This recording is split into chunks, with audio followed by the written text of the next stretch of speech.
What's going on, guys? What's going on? How y'all doing today? That's good. What's That's good. good? What's That's good? What's good. But good? check this out, man. Hey, want to thank everybody for tuning in tonight. We watching Sports Talk with BWatts Entertainment. Hey, got my boys back. I had to wait 3 days to talk about Colorado, man. Colorado and Coach Prime and his football team. They played North Dakota State. Hey, we can say whatever we want to say about this game. We can talk about the defense, offense, the we can question some of the lineup. But one thing I know that I can't question: Colorado. But I'm like Stephen A. Smith. Hey, Coach Brown got some bad dudes on that offensive side of the ball. But let me tell y'all, when you look at Shedeur Sanders, when you look at Travis Hunter, and that dude down there in Florida. Boy, Coach Drake told me. I was here watching the game. Ding! My phone rang.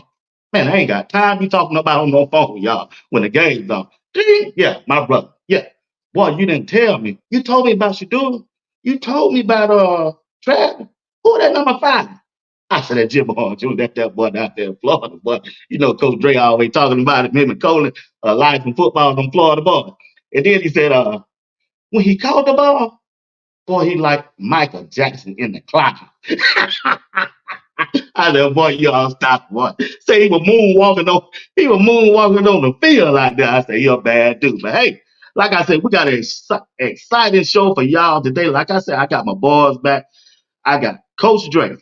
I got RobDaManMedia. I got Steven Woodland. And we're gonna bring you a good show tonight. But before we do that, hey, y'all know I gotta get my intro out. You know that, don't you? Did not make have that thing made and did not don't want to show it. It's just you have to go through so much to find. So we'll be back.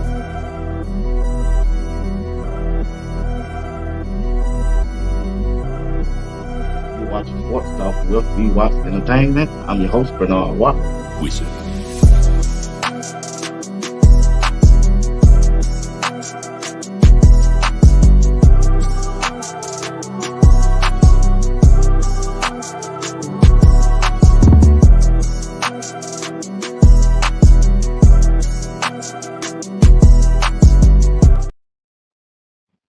All right, fellas, I'm back. How y'all doing? It's Good, good, it's good, good, it's good. good, Okay. good. North Dakota State, you told me they had a good team. You told me, Coach Dre. I apologize. Thought we were gonna go in there and run them rough shots on them, but we did. But check this out. What did y'all take away from the game? I start with you, Coach Dre. What I took away is, I mean, I told people, and I know people thought we was gonna just come in there and just put foot to butt in what we found. But I would rather us find out what we need to work on instead of us going out there. You beat them 40-0, 60-0, and we think we something that we might not be. North Dakota State is championship medal, and what I mean by that is when you come into North Dakota State, them people got a tradition, and they live by it. When you walk in that door, you're gonna do it their way. They're not gonna change what they do.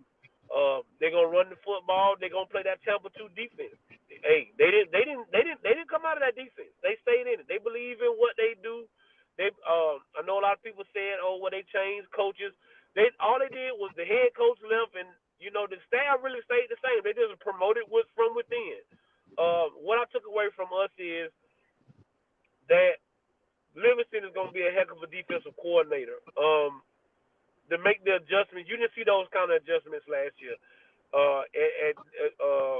At halftime, we looked a little off on defense maybe in the first half, but the second half, except for that last little bit, you had to commend Coach Livingston and what he did on the defense. And I mean Shedeur and Travis, and for all you people that did all that hating on my boy, we got receipts, but we won't talk about them tonight. All right, Mr. Willis, what you think about the game last Thursday? Well, after going back and reviewing the game, I feel pretty good. I feel real good about the game. Just like Coach Dre said, at the end of the day, I'm happy they didn't blow them out because you get the big head. You're going to see the difference. And check this. The difference is going to be this. Nebraska's coming in thinking they think they're going to do the same thing they did to UTEP. Oh, we got the next. They think they got the next Mahomes. But they're going to find out. Mahomes did have some bad games when he played Tampa Bay, and he was running for his life. So at the end of the day, is this here. You're building, as a football team, you're building. Each week, you're getting better. You're not coming in there saying, oh, man, we got everything worked out in week 1. If you did it in week 1, I guarantee you by the time week 12 hit around, you're not going to get better. You're going to start declining. So you want to get better each week. It's a great tool for these young men, for the coach to be able to come in. Now the coach can get in their butt. Okay, I can't talk to you. You beat somebody 83-0. It's hard to talk to somebody and beat 83-0. But this kind of win, I can talk to you. I can bring the linebackers in and say, hey, linebacker, got a question for you. Why is 2 people going in the same hole on a blitz? I can bring the defensive ends in, and Warren Sapp and Lou in, and say, hey, alignment assignment. When we tell you alignment assignment is important, when you trying to get that quarterback and you going in instead of staying out wide like you're supposed to, and that quarterback gets to that corner, and now on a 3rd and 8 or a 3rd and 11, he got 20-some yards, you killed the defense. So it's a good learning curve. And it's also, check this point out, which is special. People who are sitting on the sidelines, you need to be ready. You never know when your number is going to be called. Who thought Stillman Craig was going to be out the 3rd play of the game? You need to be ready, because when that person wasn't ready, you saw Travis Hunter yelling over there, hey, I don't have somebody on this here side, when they scored that touchdown on the other end, because the people weren't aligned correctly. So my point is this one here. When you're on that sideline, instead of pouting or just looking at it and watching the game, you need to have your mind envisioning, that's my position right there. I need to be doing this. I need to be doing this here. I need to be correctly aligned. That's what you need to be seeing yourself into the game. So I saw a lot of positive things. I got about 30 things written down, but I'm going to kick it back to you, BWatts. I appreciate that. RobDaManMedia, how's it going, brother? Hey I man, think you don't change. You don't made it back from out there in Colorado. hey man. Only thing I'm gonna say, BWatch, right now is no red this week, man. This is the corn week, man. So we got to change the colors. All right, it's the only damn I got right now. But outside of that, man, you have to see it in person, man. Being in person, it's just different. They handle business. They want to know. That's the main thing. Just you take out the situation. Were there some hiccups or was there some mistakes? Yes, there was. You can't doubt that. But what you can do is, when you take a toe with that defense, how the defense played the first half versus the second half, it's a complete difference. That first half they wasn't locked in. That second half they came out and they were totally locked in. To only give up 6 points, and that 6 points came on a 20-yard run at the end of the game. So if you take that away, they would have had a goose egg for the second half. So you got to appreciate what you seen from the defensive coordinator, the adjustments that they made, as you see. But I'm gonna get into this. I'm gonna wait. I'm gonna get into stuff. But Appreciate that. I appreciate that. as you can tell, but I'm gonna let some things go. Go ahead, B-Watch. Appreciate it. Like I was saying, Thursday night I did a post show with Steve Wood. I got caught up in my emotion and everything. Says a couple things probably shouldn't have said, but hey, that's how I felt. I'm gonna stand on. But I do owe Coach Dre apology. Boy, you told me about Jimmy Horn too. You boy, oh boy, what a difference when you're healthy it makes. But before we do that, I got a video I want to show you, Coach Dre. But before that, let's take a break.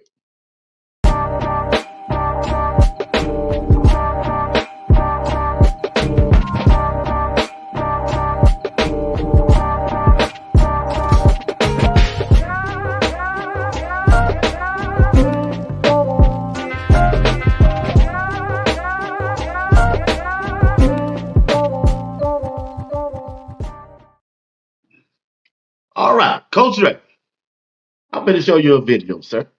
International championship. See the use of the tablet on the sideline. Coach Dre, when I see that video, man, I kept watching. The dude looked like Michael Jackson out there on a cloud doing the moonwalk. He ran by him so fast. Hey, when I move, you move just like that. Just like that. But Jimmy Horn got to be. Let me tell you his stats right quick, just in case people out there in podcast land, as Mr. Steve say, don't know. 7 receptions, 198 yards, and 1 TD. If he had stayed up on a couple of them and hadn't failed, probably had about 300 yards in the season. I'm serious, and probably about 2 or 3 touchdowns. So when you look at Jimmy Horn, what does he bring to this offense for Coach Prime? I mean, he brings everything that you need. Like I say, he wasn't healthy last year, and it's hard to come back fully off of a hamstring without letting it rest. Um, but then he had a lot on his heart. He had a lot on his mind. He had a lot going on. Now he knows that what direction to go in with that situation.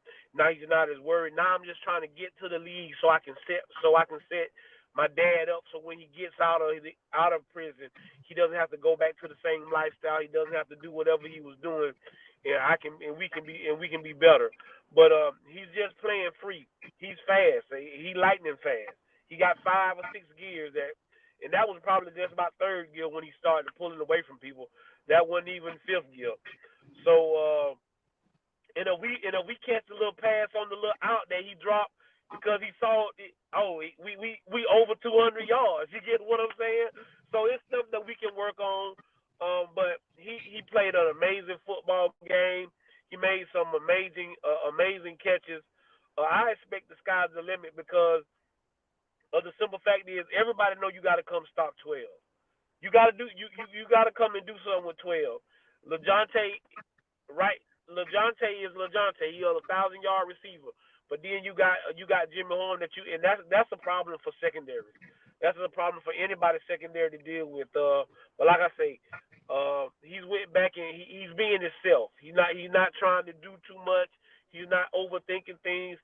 And I think that's a lot to do. You got to give Coach Phillips a heck of a hand clap too. I think he has a lot to do with the maturation of Jimmy and a lot of those receivers in that room. And that's no knock on Bartolone because I think Bartolone is a good football coach.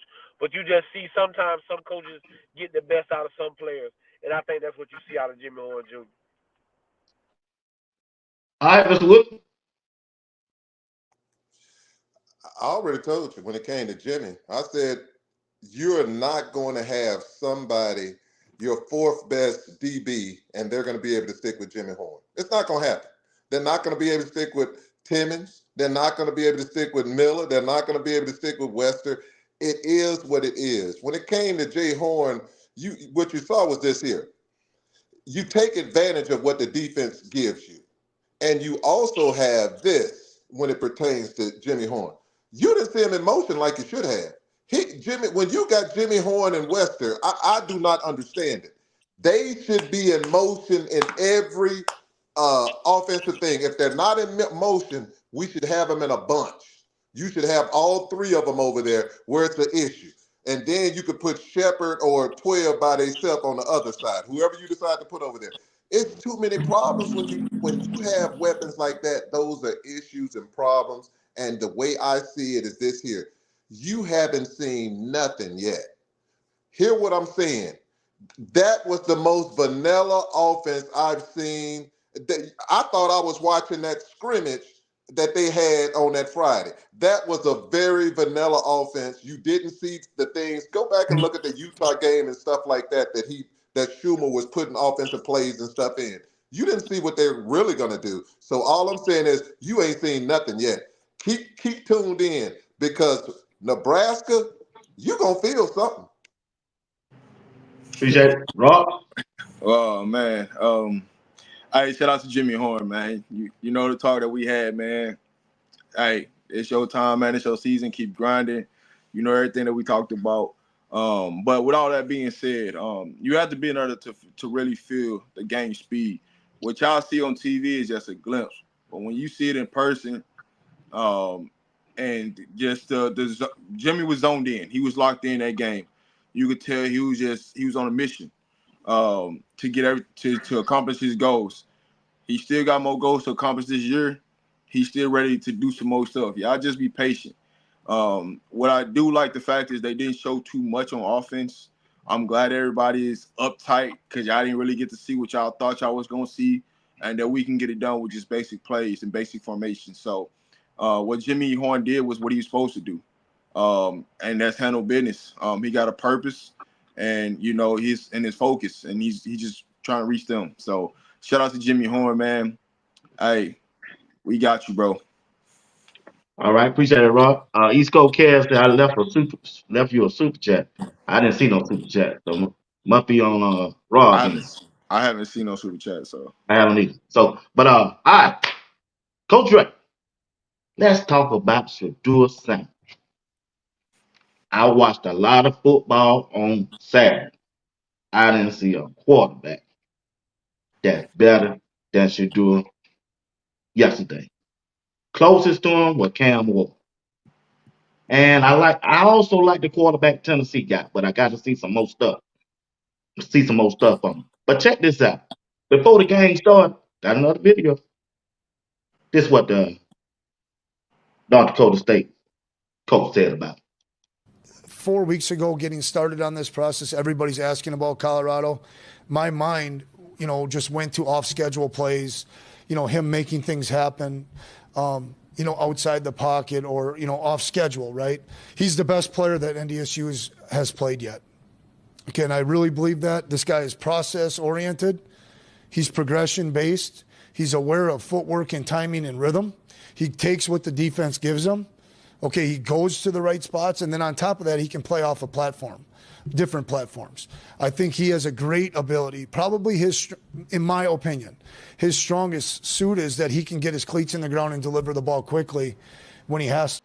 This shit gonna change our life, bro. Bro, take this shit serious, no mistakes. Y'all help me out. I'm gonna help y'all out. We make each other look good. Let's do this shit, though. This shit change our life right here, bro. Let's do this shit like practice. Right here. Dear Lord, thank you for bringing us out here today. Please watch over us. Thank you for letting us be able to play to the best of our ability. God, thank you for this moment. Thank you for everything.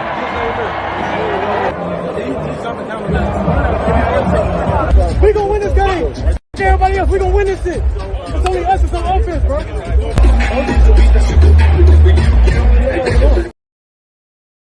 Coach Ray, how important it is your quarterback be the leader of your football team? When he the man, like I say, and people don't talk about it enough. The quarterback, he carries a lot of weight on his shoulder. It's two people that carry the weight of a football team on their shoulders. It's the quarterback and the head coach, and rightfully so, because when you the head coach and you the quarterback, you get the lion's share of the praise and the lion's share of the correction. Shedeur Sanders is the best thing in college football at the quarterback position. Cam Ward is a close second, and so you got to say a lot about select QB and what he's doing with them young men. To see that, I got to see Cam Ward up close and personal yesterday. The kid is phenomenal, but Shedeur Sanders is a one-on-one. I think he's the best quarterback in college football. I think he should be the first quarterback off the board this year, hands down. It shouldn't even be close. Him and Cam gonna go back and forth about with the yardage, and it's just about what's gonna come down to who has the most wins. But when you need a leader, when you have a leader like Shedeur Sanders, everybody get behind him because he works the hardest. When your hardest worker is your leader, it's easy to lead a football team because he's not asking guys to do stuff that he's not willing to do. He goes the extra mile. He puts the right stuff in his body. He does everything that you ask a leader to do. So, like I said, you got to be proud of the way he led them boys. Even when we was down, he never and even last year, a kid could have happily threw people under the bus. He never threw anybody under the bus last year. He never threw any of those offensive linemen under the bus when he probably had every right to, but he didn't. And that's the characteristic of a man. That's the characteristics of a great young man. So you got to be happy with Shedeur Sanders, hands down. All right, appreciate it. Before you go, Steve, I found that super chat from East Coast Care. He said, "Let me start off by asking where are all the injured for damn, they're almost losing to Idaho. I told people months ago Oregon would get exposed in the Big Ten, second team. All right, appreciate that East Coast Care. Okay, go ahead, Mr. Wood. When you're dealing with simply the best, when you're talking about two is what he is. His name is his name. So when you're talking about two, you're talking about a young man who has, just imagine to have the burden of being prime time son. That's number one, because it don't make a difference what he do. Your daddy did this here. Your daddy did this. That's number one. Number two, you got the burden of you're the starting quarterback for the Colorado Buffaloes. That's huge. And then you have the fact that you're the best throwing quarterback that has ever been to the University of Colorado. So he has a lot on his plate.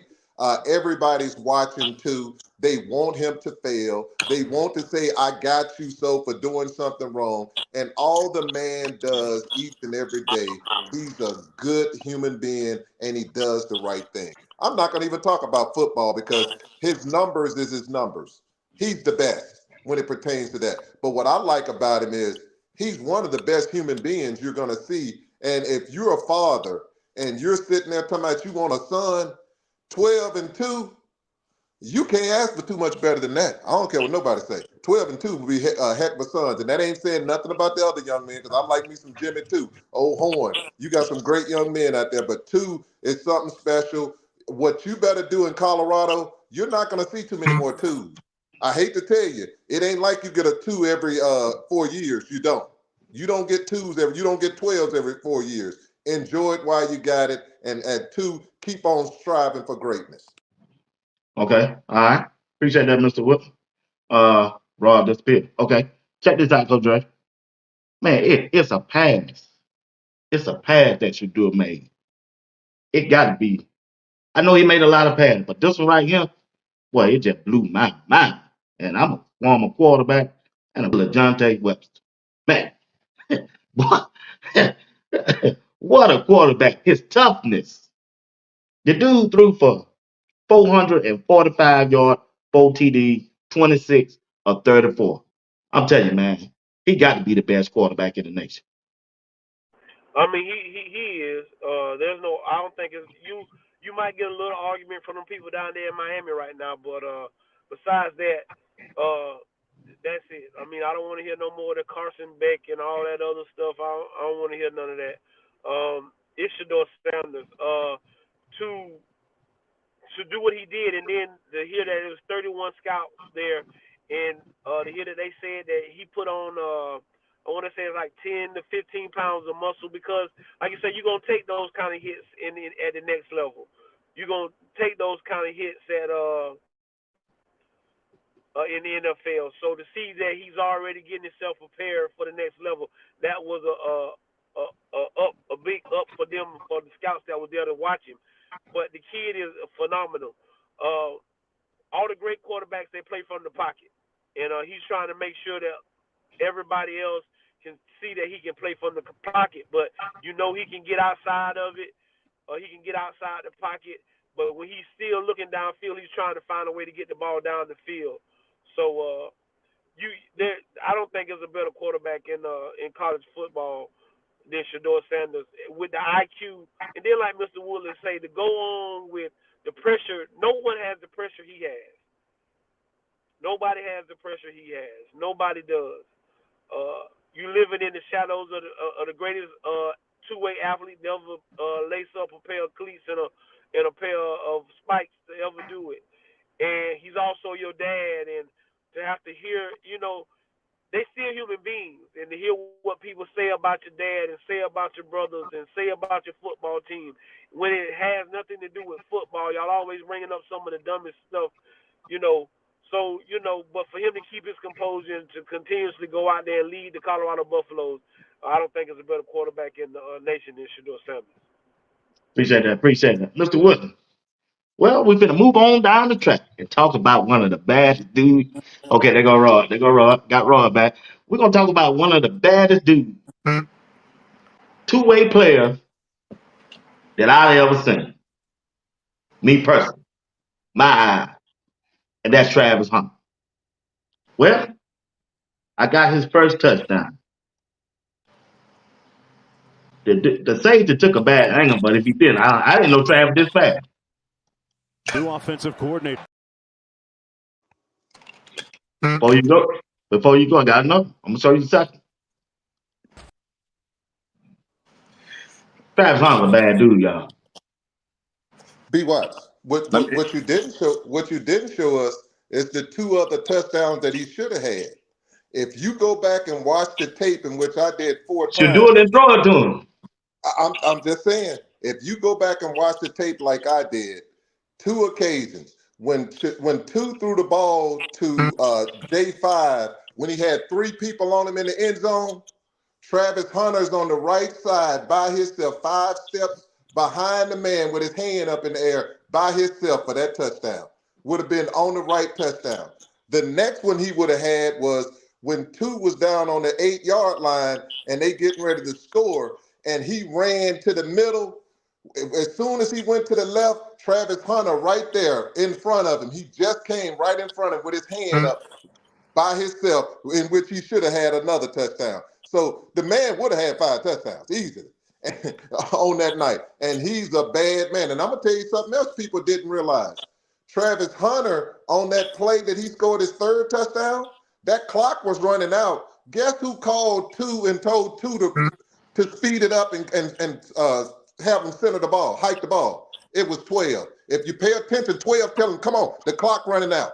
That's the intellect he is. On the defensive side, when they were going down to score on the other end, you had 2 people on the side with Travis. Travis is telling, because Silman Craig got hurt, he's telling Riley, get over here.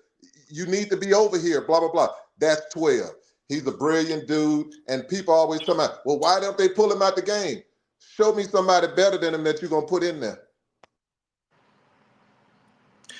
Hey, so I'm going to go back to this first touchdown. There's going to be a video that might float out there. I'm just going to give you a heads up about this first touchdown. I called this play before it happened.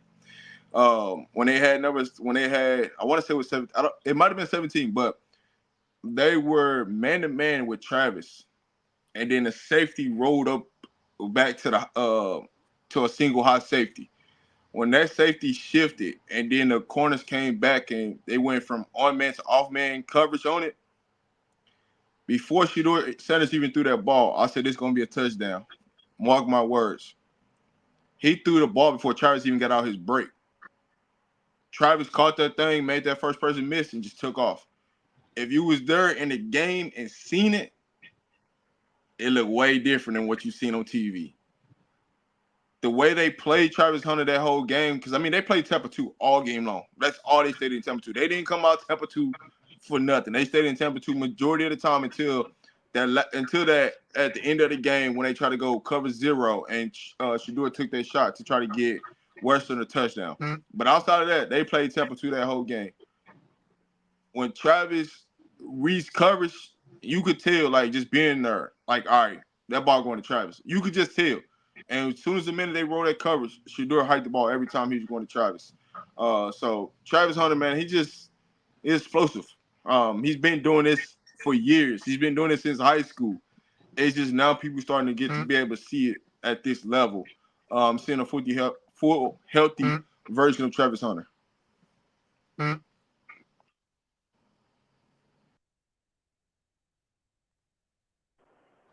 Got I anything, Coach mean, Ray?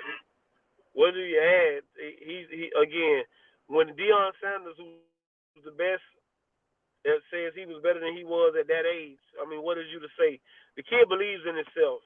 You ain't gotta pep him up. When he touches the football field, when Travis Hunter get off the bus, he know I'm the best football player that got off. I don't care who getting off your bus. I don't care who getting off I don't care about none of that. When in doubt, throw me the football. I'm open, coach. I'm 7'11". I'm always open. Just throw me the football. I'm gonna find a way to catch it. Defensively, he's out there making tackles. I felt good about it. Like you say, I think losing the other leader, which is Silman Craig, in that defense, I think that kind of shook him up a little bit in that first half.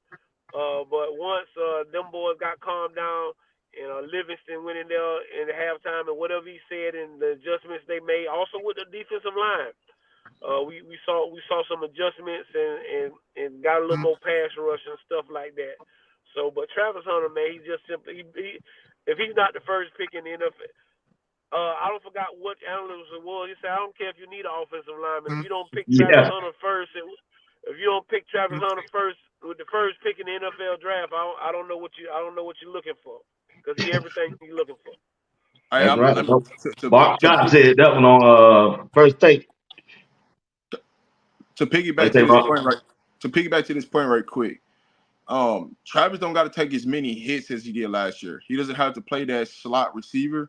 He can play that outside, so he can have better matchups where he can take less vulnerability on taking physical hits at the receiver spot this year. So that's part of why Travis Hunter will be able to play in majority of the games and stay more fresh and more healthy. Is because you won't see him taking that many hits in the slot. He's gonna be lined up on that outside receiver, so he can take less shots and get out in space and go. And then on defense, he don't have to take the best person.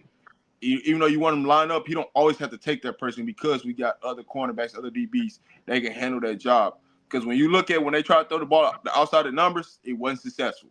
So every pass that was pretty much completed in that game was inside the numbers. So you're not really getting wear and tear on defense from Travis Hunter, because the person that he's covering, they're not trying to throw at him.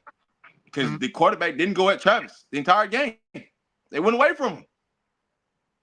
But hey, we'll get to it. But go ahead, BWatts. No, you right. You right. Y'all cook, man. Y'all cook. What I like about the offense when Travis over there by himself, he get a chance to go one-on-one with their defensive back. And 9 times out of 10, Coach Drake, he gonna beat them. If you put 3 receivers on the left, get everybody out the way, and put Travis Hunter over there on the right, one-on-one, 9 times out of 10, he gonna beat him. So him and Shedeur got in an argument for their last touchdown on the side on the sideline. I'm gonna show you the video. You talk about the one touchdown catch you had. Where the guy pretty much had his arm around your head a little bit.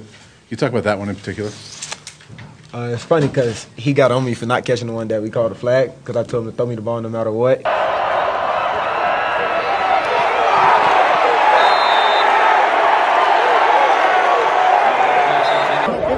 Give me 11 first down. Hold on a second. Just relax, guys. Let's go. I want to go.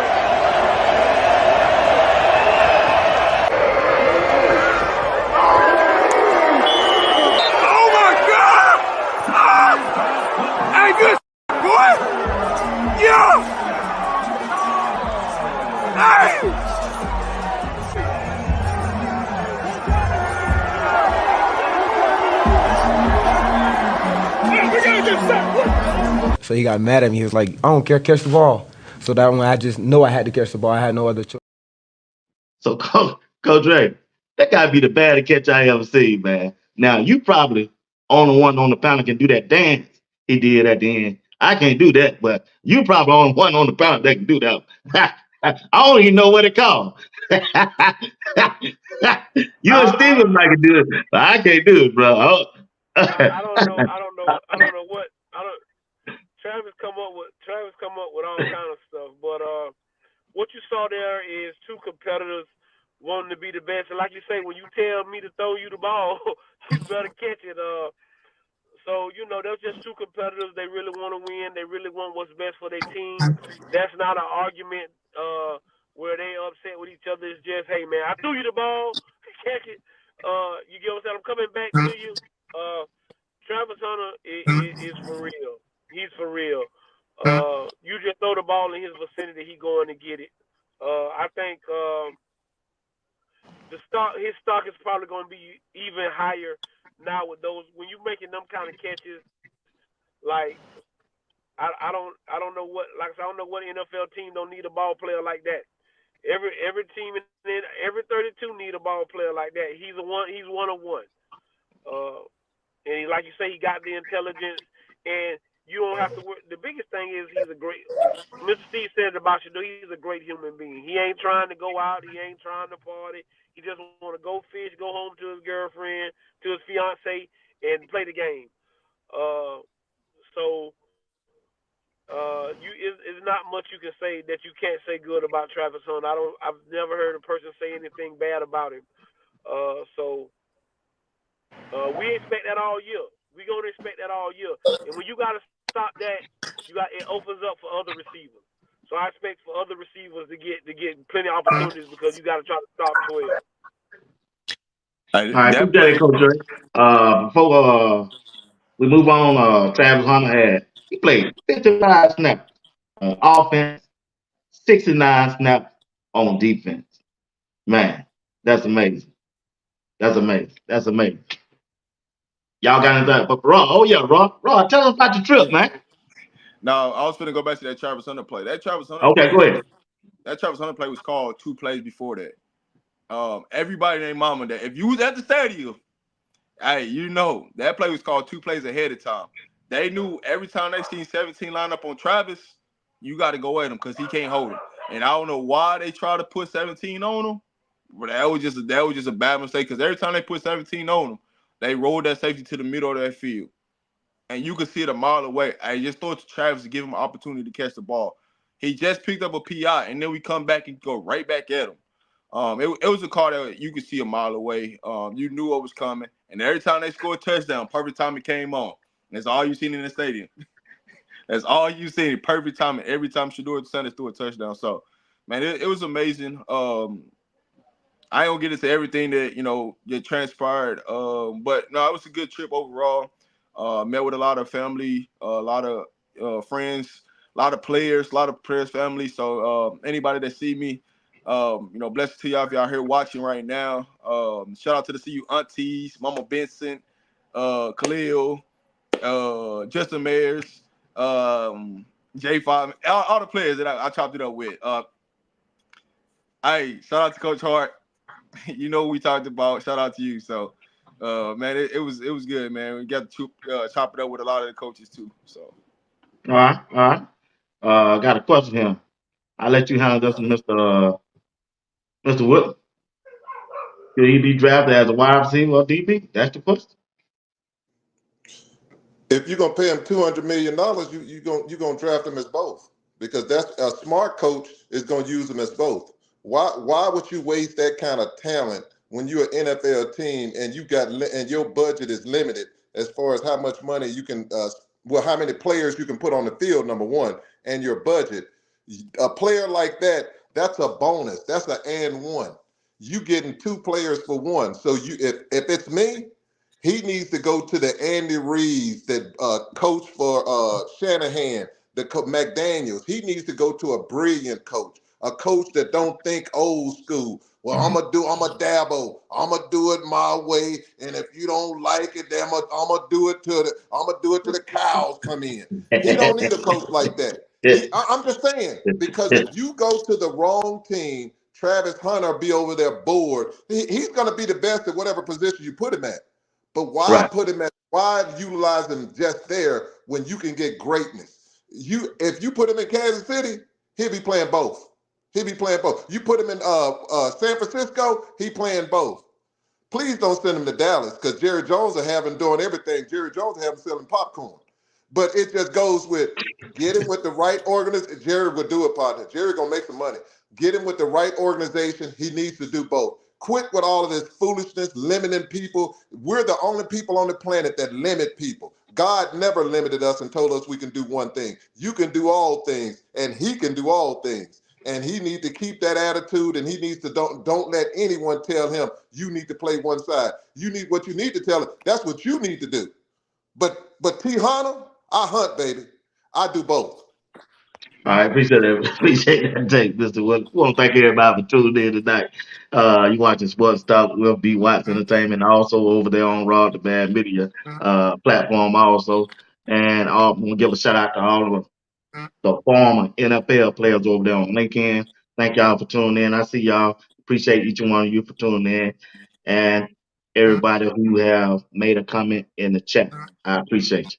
Well, all right. Let's move on, guys, to talk about the defensive side of the ball. We'll start off with Coach Ray, then Rod, the man meeting, then we'll go to Steve. What do y'all think about the defense of Colorado against North Dakota State? First and foremost, you got to give Bentley a hand. You got to give Bentley a hand.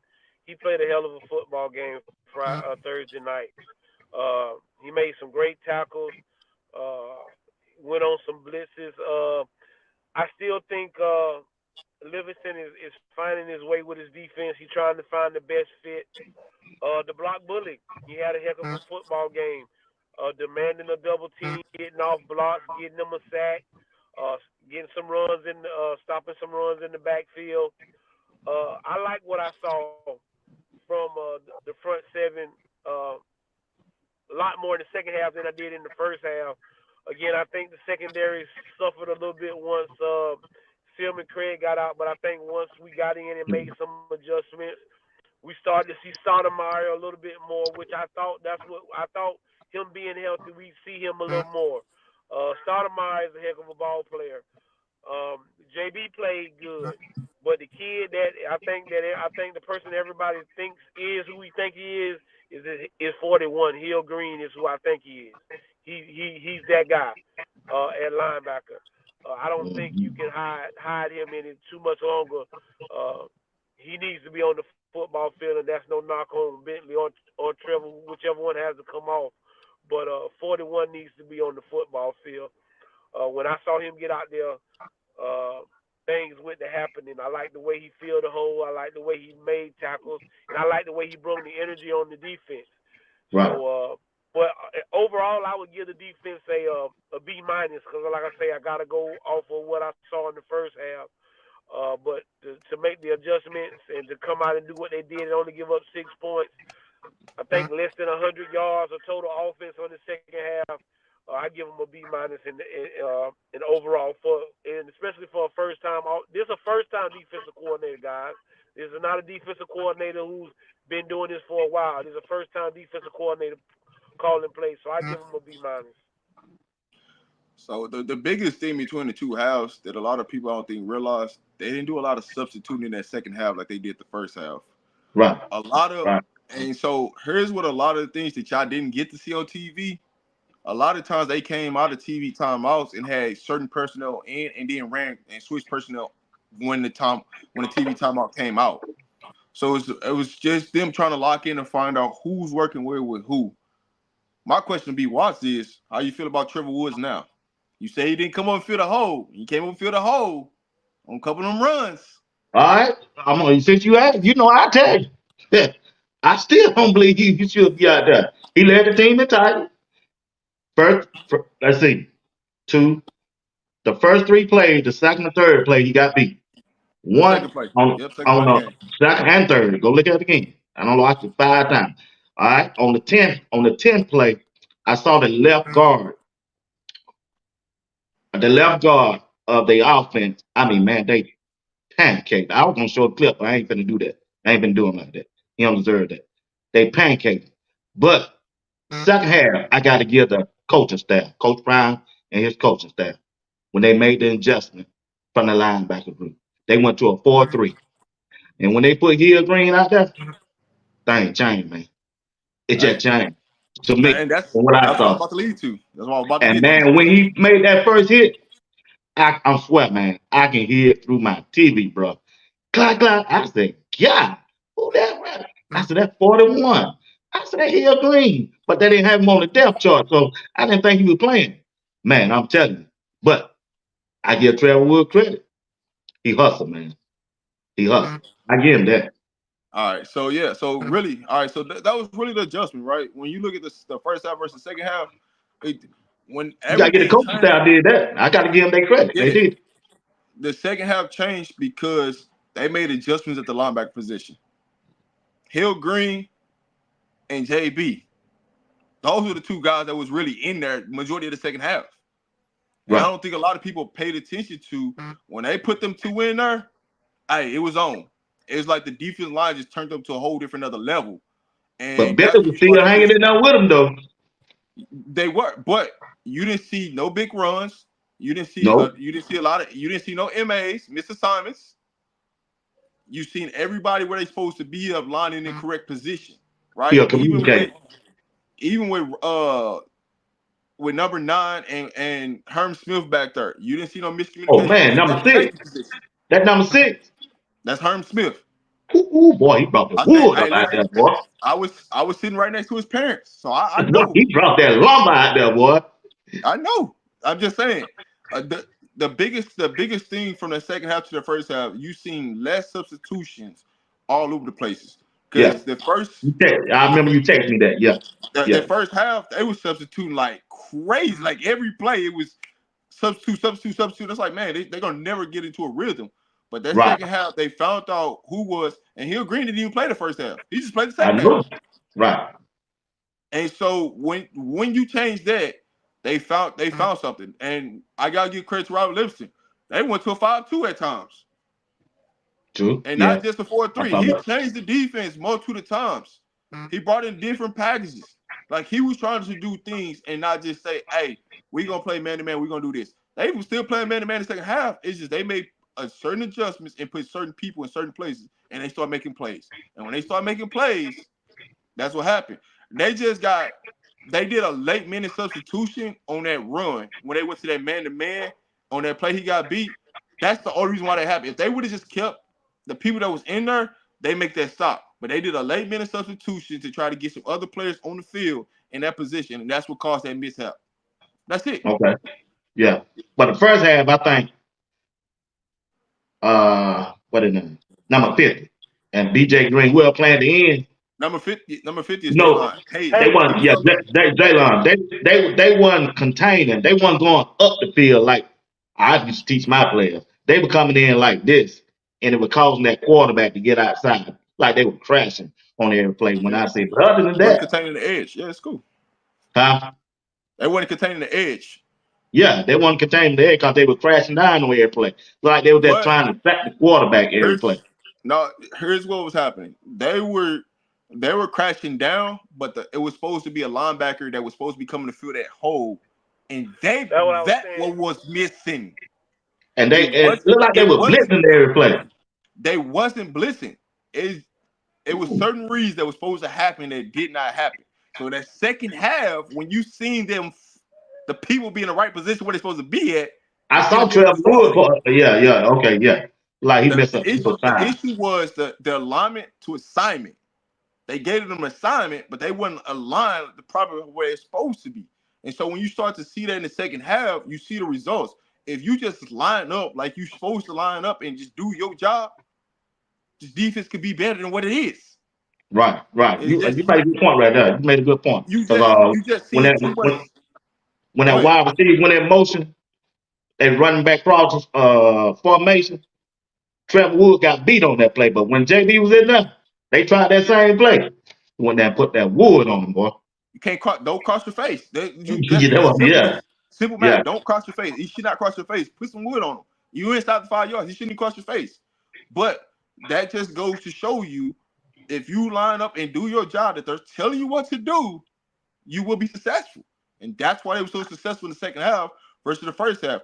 It was a lot of substitution, but when they found the right lineup and they ran with it, it's hard for North Dakota State to do something. But that's good. That's you good. It's got just like the preseason there, you got to give Coach Hart his flowers, because when Yep, he got it right at the linebacker position, they right, made plays, and he right, just want people to follow assignments. So I'm my hats off to Coach Hart. To yeah, answer this question, why didn't Caleb dress? Caleb, he got an injury. That's why he didn't dress. yeah. Guy gives Coach Hart his due, and I'm sure what guy was in his ear too. The other coach, that dude, that last defensive coach that came in, I'm sure he was in his ear too, letting him know what's going on. Yeah, let him know about all that. Uh, But we're talking, B Watts. I got a question for you. What happens if we don't get? Yeah, we talk about all those changes and corrections they made. I could care less about that. What happens if we didn't make those 2 penalties on third down and 2 gets the ball back on those 2 possessions? What happens then? We wouldn't even be talking about what we talk about. We'd be it'll up be a by blowout. 14. We'd be up by 14 points. It'll be a blowout. It'll be a blowout. It'll be a blowout. If you And get then off, that if you fake get that fluke interception down there when Shedeur throw the ball and hit his foot. Yeah, man, I don't even look at that. I said, wait. B Watts, I wish you had the video. You need to watch the play before that. for that. Yeah, You need to watch the play I before thought. that. Wester shook that boy out of his boots so He did. bad, He and he did. was Everybody in by the stadium thought the himself. ball was He going was there. It would have been a touchdown. because they threw the ball to Travis over his, to whoever was on the right. They threw it over his head. That 50-50 ball that I hate. Schumer and them saw that. Somebody from the top saw it. Said Wester was so open. But what I didn't understand, why did you bring Jimmy over there to bring 3 receivers over? I didn't understand that. Why didn't you keep the same formation? The problem that happened was this here. You'll never see this again in your life. You had Shepard and then you had Wester. Shepard was on the outside. Shepard goes and make a post. He go straight, then he posts inside. His defensive back falls down right in front of him. Guess who happens to be there when he fell down? Wester. Wester shook the guy again. The same guy, same move. Wester shook him again. The problem was your boy Shepard shook his man so bad, his man laying on his stomach. His 2 hit him on the ankle, hit him on the calf, and the ball was intercepted. You'll never see that again in football. Never. Hey, that was an NCAA football.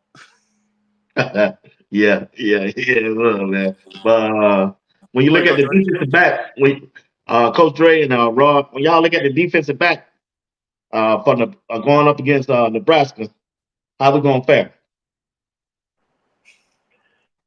I mean, it's tough to guard us.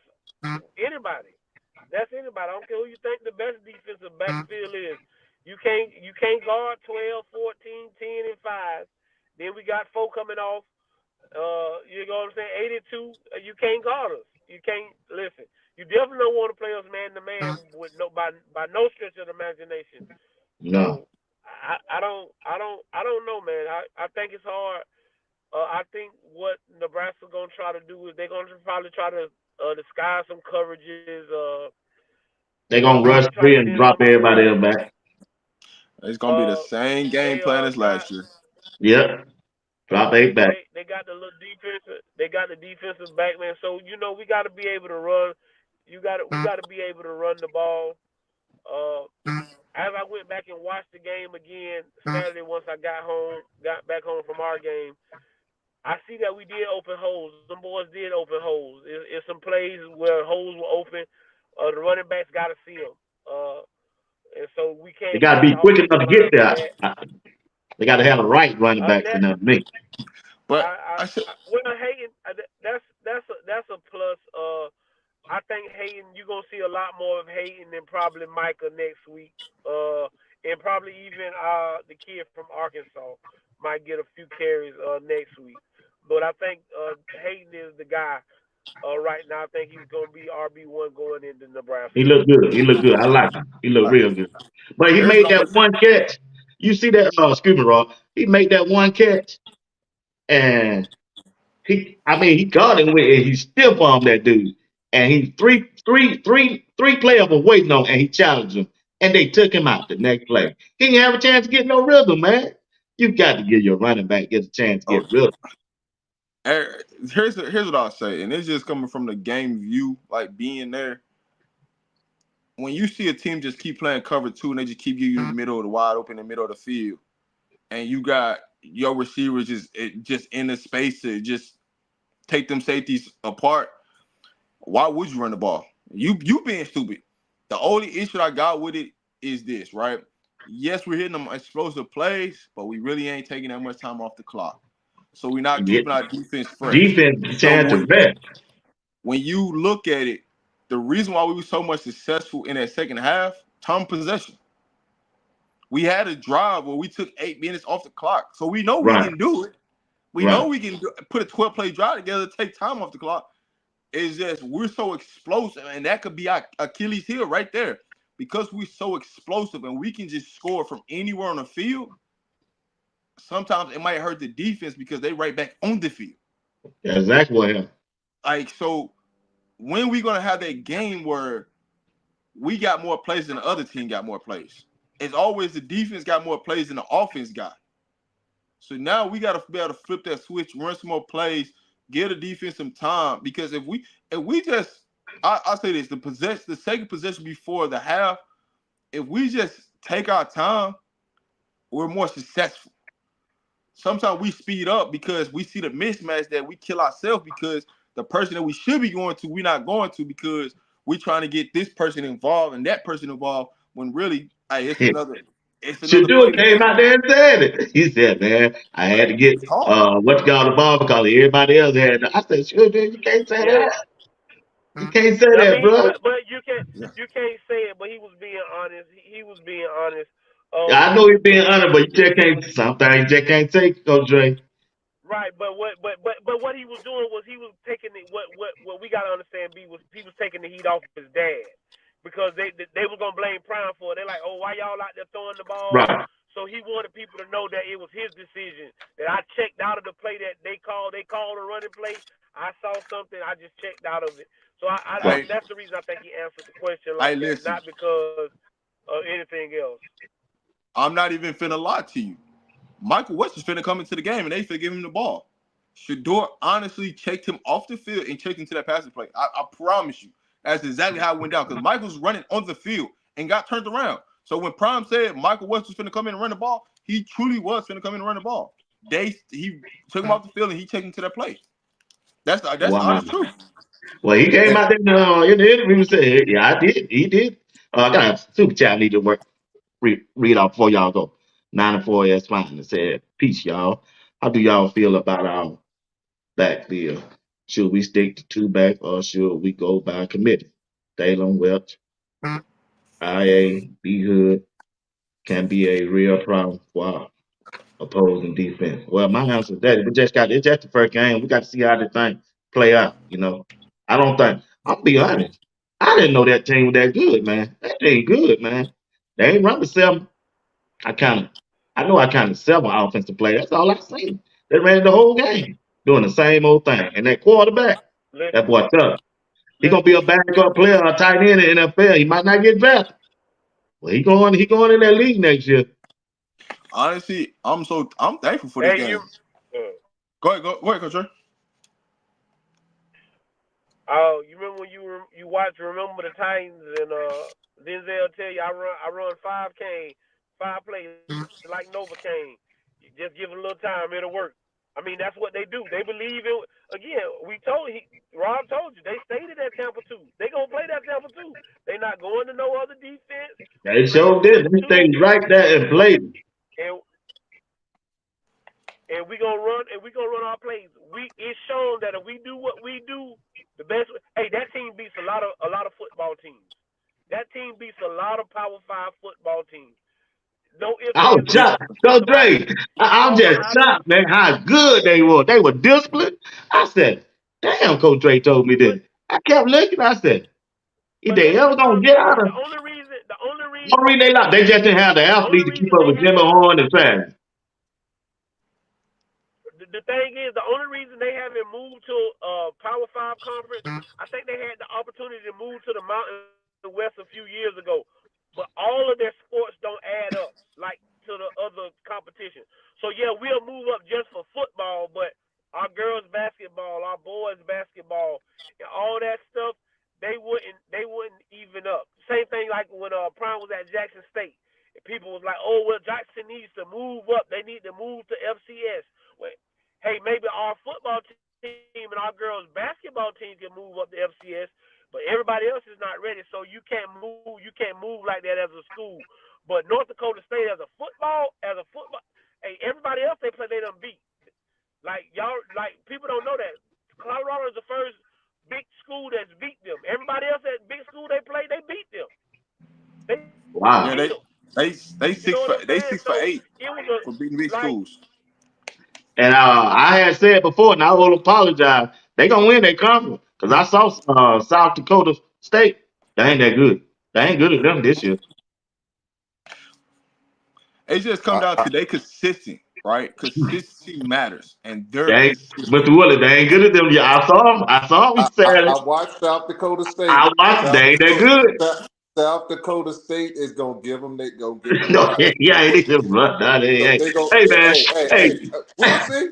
We'll I see with I South. just don't We'll believe see. that, bro.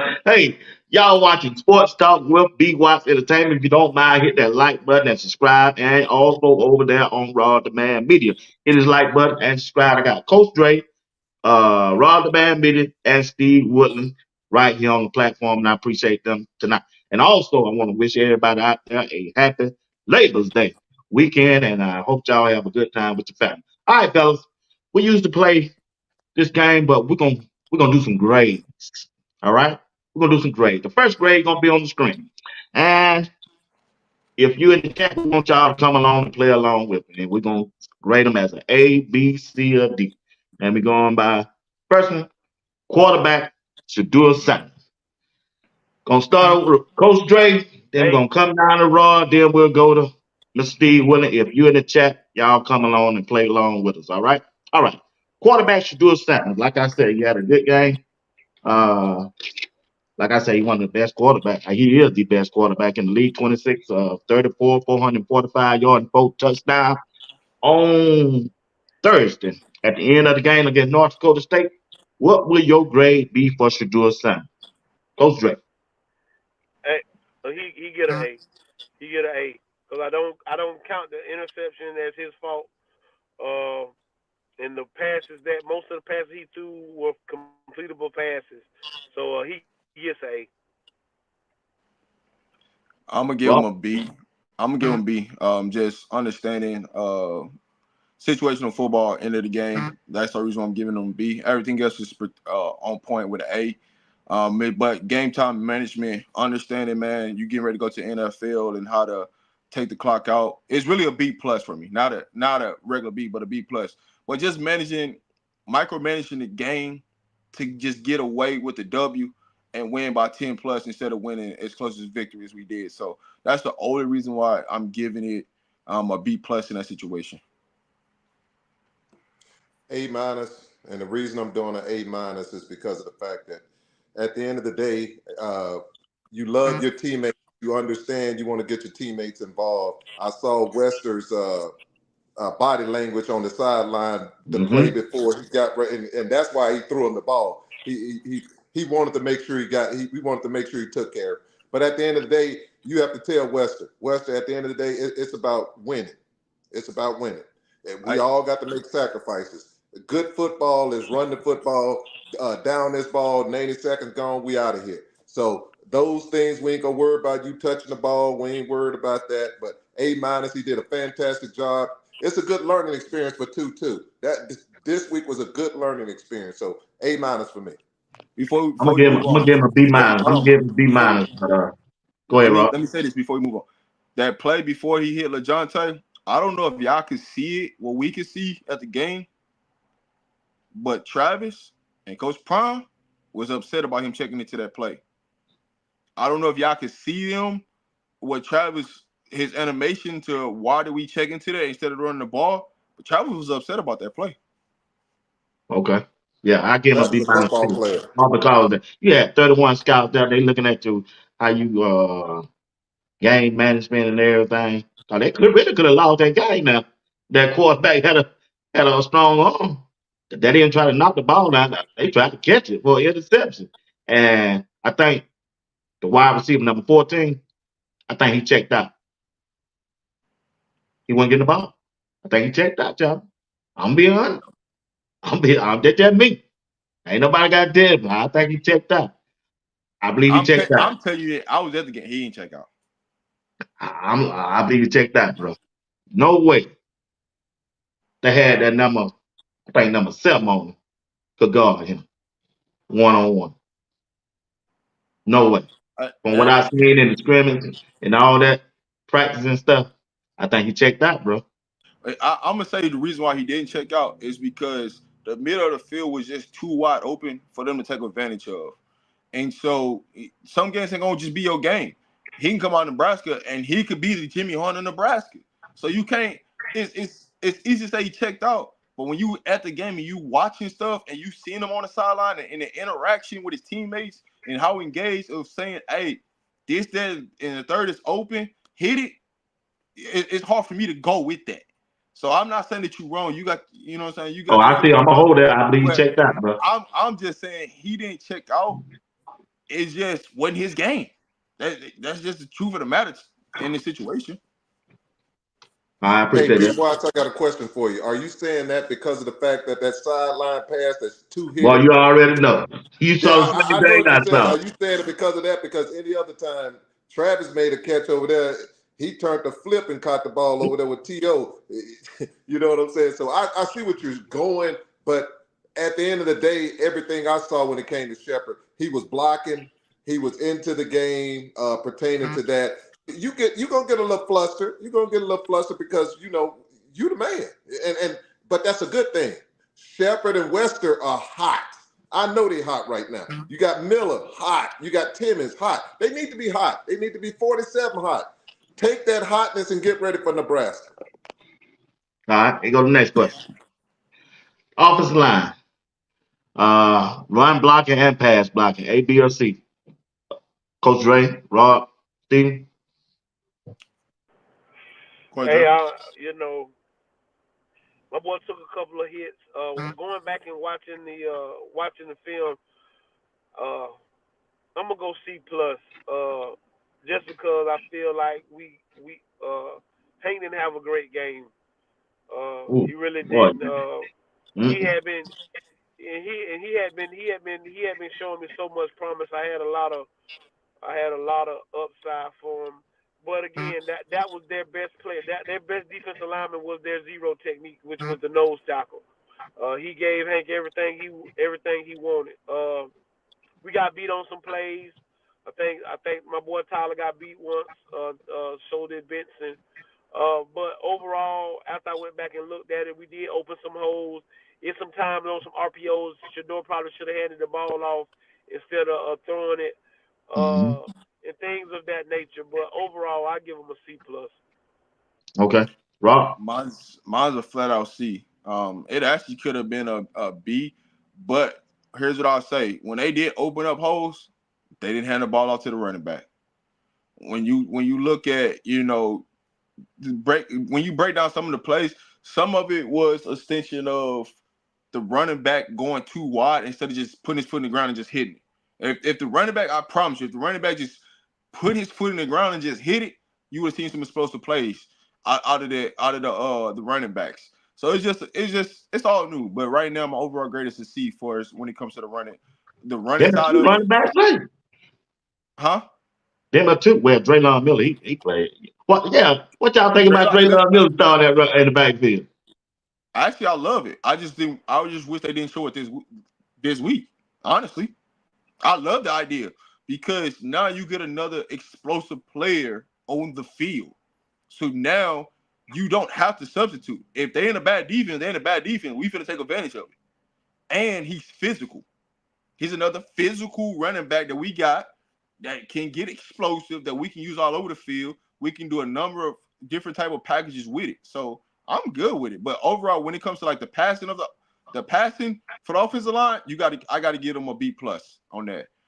They only gave up 1 sack, but Right. they gave Shedeur time to get rid of the ball. And the only reason why it's not an A for the passing side is because of the shots that Shedeur took in the Ooh. game. But Yeah. overall, Yeah, he can't like take no more too many overall, those.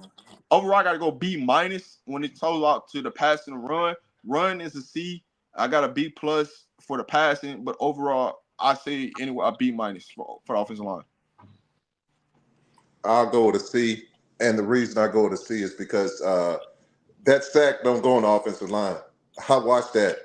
If two would have just slid his feet over just a little bit, he had more than enough time. And then he had Jimmy open in the middle. So that does not go to the offensive line when you're looking at that one. Those If he just hits lets that the I'm ball looking, go, if he lets the ball all right. go, because that's So what he's what, good Rob? I for. If didn't he hear lets the you. ball go. Huh? I didn't hear you, Rob. No, I said if he just lets the ball go. I'm talking to Mr. If he just lets the ball go, that's not a sack. Yeah. Oh, absolutely, absolutely. But I'm just saying when I watched it, the line was in play as far as what they supposed to do. What I saw with the line was this one here. Mayers ain't no joke, boy. I saw Mayers patting on his backside communicating. So I love the communication from the offensive line. I think they did an excellent job of that. They got some things to work out when it pertains to the offensive line, and this is what I mean. They need to decide. You don't let Hank stay by himself. You got Hank and you got Benson right there. They need to make a decision. When they engage on somebody, don't let Hank stay by himself on that person. And Benson's looking for people who I need to block. Because of that, they need to be decisive. If we're going to hit somebody, let's go and let's get into them and go from there as far as attacking. So those are the things that I looked at. I think they did a great job. They were tough. It's hard, man. It's the first game. It's hard. And something about North Dakota State, they move a lot on that defensive line. They don't just sit there and rush. Those guys move, they're blitz, they crossing. So you have to. The disadvantage for the offensive line was they're calling a scheme. And in that scheme, you have to do what Coach Loadhawk now tell you to do for that scheme, but you got a defense doing something totally different. And it will mess you up, and you saw that. But they did a good job. I went back and watched it. I see the growth. They going to be all right. They going to be all right. So I give them a C. Coach Ray and Rob, do y'all think they should move Benson back to Tiger and Tyler Brown back down to guard so Tyler Brown can help the center out? And they kept blowing that center up, man. That's what I would do. That's not the way I would fix it. That's not the way I would fix it. But I'm gonna let I got good faith in Coach Lodo, so I'm not gonna. But that ain't the way I would fix it. There's another guy on the sideline that'll be coming in, and we move a few parts around. If I had to fix it right now, and that's but Then you yeah, got Tyler Johnson. You got Tyler Johnson over there. You got Big Pancake. There's a guy that's there. I'm just leave it at that. There's a guy. That new guy? I'm gonna leave it, but like you say, yeah, the new guy, and then you got him. But I'm gonna leave. We gonna see what this week brings. Okay. We can't have that kind of game this week. So, but they were tearing Hank up, I think he'll come. Yeah, I hope he come back and play like he been playing in the spring. I mean, in the fall camp. Here's what I'll say. This offensive line will play better in Nebraska. Here's why. Ain't no pressure. You ain't at home. Everybody already expect you to lose. All you got to do is just come out there and just be you and play free. It's going to be a problem this week. All right. Appreciate y'all. Moving on. Wide receiver. All right, Rod started out. Then we'll go to Coach Drake. Then we'll go to Steven. Overall, it's the A. They flat out. They caught everything that was majority of everything that was thrown to them. They caught it. They was able to create space, no matter whether it's inside or outside the numbers, inside the numbers. They was able to create space. My overall grade would be an A. Yeah, I agree with him. Overall grade, you got an A. You got one receiver going for almost 200. I forget what Travis' numbers was. Then I think Shepard got a pass. LaJonte got a couple. The only people that didn't get involved is the tight ends, and I want to see them get a couple of catches. But besides that, overall, the receivers running great routes, runs after the catch, coming back towards Shedeur when Shedeur was moving out of the pocket and getting themselves open where he could see them. So yes, overall they get an A. Travis had 132. Yeah. And LaJonte had 58. Wow. They get an A on my end. When you go as vanilla as they did and they put the numbers that they put up, it's an A. All right, moving on. Gonna start with Mr. Steve Wood, then we'll go to Coach Drake, then we'll go to Rob, running back room.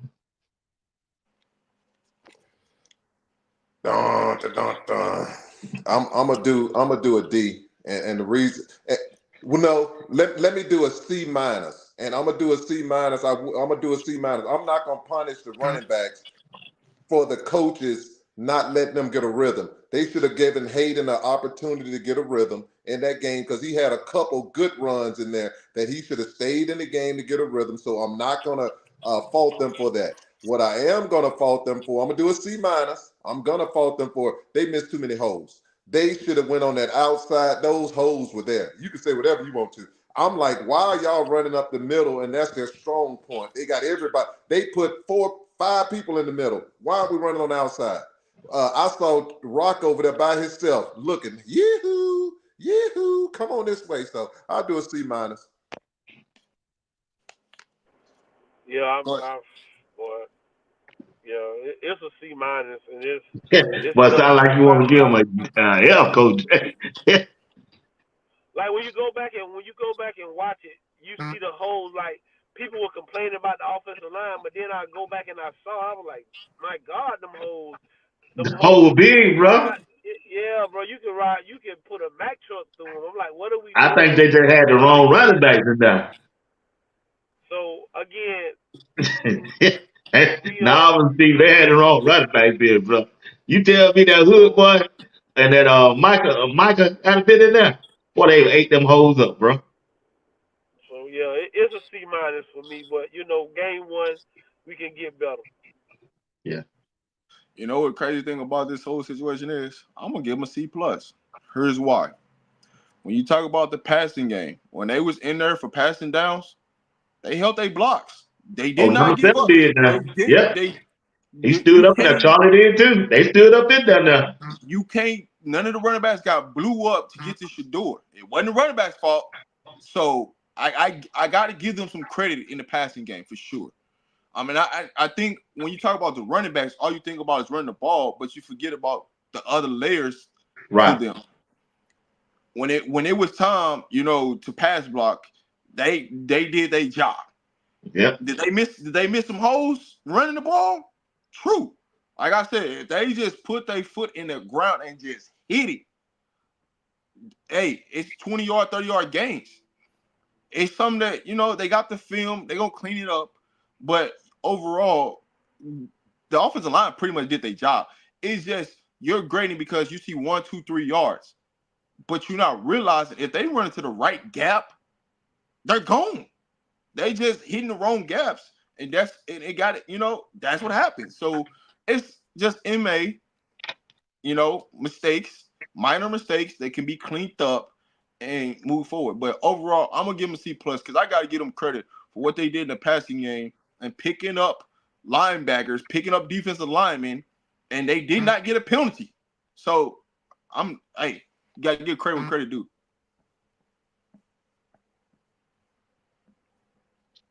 All right. That's the offense. We're gonna move to the defense and we're gonna call it a day, y'all. We got about 10 more minutes. Defensive line. Coach Drake, Steve, Roy. Great. I'm gonna go with a B minus for the D line. And they could easily have got a B plus. They got a penalty for lining up in the neutral zone when we could have got off the field. The Like you say, but I'm not upset about the way they lined up in that defense because I think they were supposed to spill and make the man go outside to the linebacker. So, but then in that second half, they really turned it up. Block Bully did what he come to do. I saw 88. I saw McNeil doing his thing. Coach made a few plays out there. So I'm gonna give them a B minus because they turned it around. It could have easily been a C, but I'm gonna give them a B minus. I didn't see Uh, Barnes. Now I didn't see Barnes play, man. He he was didn't hurt. dress. Yeah, Oh, he he was didn't hurt. dress? No. Yeah. Okay. Man. He'll be ready for Nebraska. Yeah.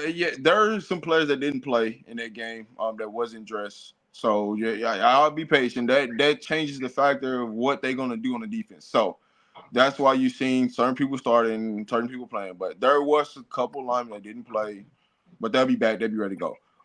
Overall, defensive line, I'm giving them a B. The interior, they was handling their job. The linebackers just sometimes didn't make the plays. Like as much as people want to try to beat up on the defensive line, majority of the time they was doing their job. It's They just did their the job. people that was behind them didn't Didn't do come their up job. and do their job. Exactly. That's That's how where it is, bro. No hold back. that's where you see the level, the growth from this defense. If you start, if the middle and the middle get right, you're gonna see a real difference. Because the thing that killed us on third downs was us just being able to make a play. Just make a play. You don't even got to make this hard. Just make a play, right? The interior all game long did their freaking job. I don't care what you're talking about. They did their job. They gave the linebackers to go on there and clean up plays. They gave the linebackers gaps and holes to go make plays to the quarterback. They just didn't do it. With the edges, sometimes they overcommitted sometimes, but majority of the time, the way they was being taught and coached, they did their job in crashing down the formation. The backer or whoever the outside DB was that was supposed to be in that gap did not fail. So the defensive line overall, I give them a B. I think they did their job. What they were supposed to do. They job. They could have. It would have been an A if we would have got a couple more sacks, and we were close to getting a couple more sacks. We just could not. We couldn't finish. But overall, a lot of this stuff that people complain about the defensive line came down to the linebackers and the DBs just not filling the hole like they're supposed to properly. That's it. It's strange for me because the D tackles get an A. They dominated. I tell people, go look at McNeil. Y'all talk about everybody else. McNeil was in that backfield all night. People don't look at it. I went and looked at it. McNeil was back there. What you did see what Rob hit on, what I didn't like, the only thing in the line I didn't like, the ends, they had opportunities to make play. Even Coach Prime, they said the past 22 times, they had plays. And what I saw, Arlen Walker, he had 2 sacks. I'm talking about he owned it. It just they wanted it so bad.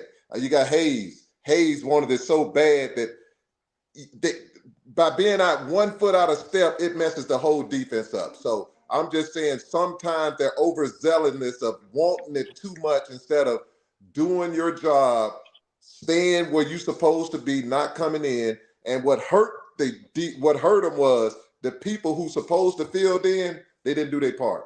I ain't gonna say who that is, but those people, if they would have came in and had the right ones to fill in their part, they'd have had an A, but it is what it is. All right. Pass rusher, Rod. Pass rushers, I'm going to go with a C. I'm just going to be flat out. I'm going to go with a C. I'm going with a C because there's a couple of plays that we didn't empty the tank. That's just flat out. We didn't empty the tank. We empty the tank, we get some sacks, we get off the field. We don't make a stupid penalty, line up off sides, we're off the field. So that's on the edge rushers, flat out. So I got to give him a C on that. C. And that's what when you get penalties, when you're supposed to get off the football field, like you can't, like discipline. We got to get off the football field right then. Like Prime said at the end of the game, we supposed to have killers, right? That's we're supposed to have killers. Y'all say y'all killers. I need to see it. I really didn't see it like that. But like you say, but on a couple plays, so they get a C. You know the crazy part about it? The defensive tackles earned them an opportunity to go pass rush. I know. That's why I had to give them a F. That pass rush, they didn't do it. Yeah, Coach Dre. Yeah, I gotta give them F, Coach Dre. I ain't being negative. Everybody did their job with them and the linebacker. I'm gonna give them a C minus, and I'm gonna give them a C minus. I'm gonna give them a C minus. I'm gonna do a C minus, honestly, because they should have done better. They should have done better. They had the opportunities. They didn't do it. That's on them. It's a learning opportunity. But they didn't have their best game. They had spots where they really looked good, but they left a lot of meat on the bones. They left 4 sacks out there that I saw was easy sacks. They left it out there. So they shaking themselves. They know they're gonna do better. So I look forward to the next game. The crazy part was when the defensive tackles created pressure up the middle for them to go make plays, just flat out didn't make it. That's why I gave him an F. Shit. Y'all laying it out, but y'all keep saying C. I don't get that. A C is a passing grade. Coach Dre, you know better. You're Coach Dre. You know better. No. still get a pass. What I'm telling you is they would still get a passing grade as an overall. You talking about on the edge, they still gonna get a C. And the reason you get the C minus is because you wasn't disciplined. It was just the undisciplined. Like I say, when I had to go back and look at the film, when they was crashing out, that's what you call spilling. They want them to spill it. There So you they go. want the dude to come outside. So that's why they did that. They was spilling. They did that. This group we finna talk about now. That's what we finna get to some healthy grades right here.